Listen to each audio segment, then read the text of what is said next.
Hello అండి అందరికీ. Afternoon మీతో చెప్పాను కదా కారపొడి ప్రిపేర్ చేస్తానని, అది ఎలా చేస్తానో చూసేయండి. ఓ బాండి పెట్టుకుని సరిపడా ఆయిల్ వేసుకొని శనగపప్పు, మినపప్పు, జీలకర్ర వేసి ఫ్రై చేసుకోండి.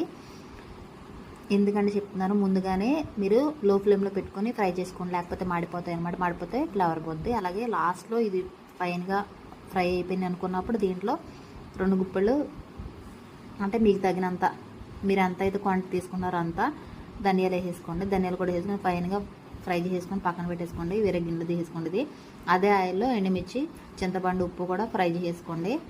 నూనెలో ఉప్పును, చింతపండు, ఎండుమిర్చి ఫ్రై అయితే చాలా ఫ్లేవర్ వేరేగా ఉంటుంది అనమాట, బాగుంటుంది. అలాగే ఫ్రై చేసుకోండి. ఈ చల్లారిన తర్వాత మిక్సీ పట్టేసుకోండి.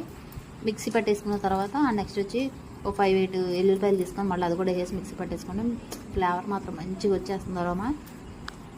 ఆ తర్వాత ఫ్రై చేసి పెట్టుకున్న మునగాకు కూడా అందులో వేసేసి పొడి చేసేసుకోండి. అంతే సింపుల్గా టేస్టీ అండ్ మునగాకు కారపొడి రెడీ.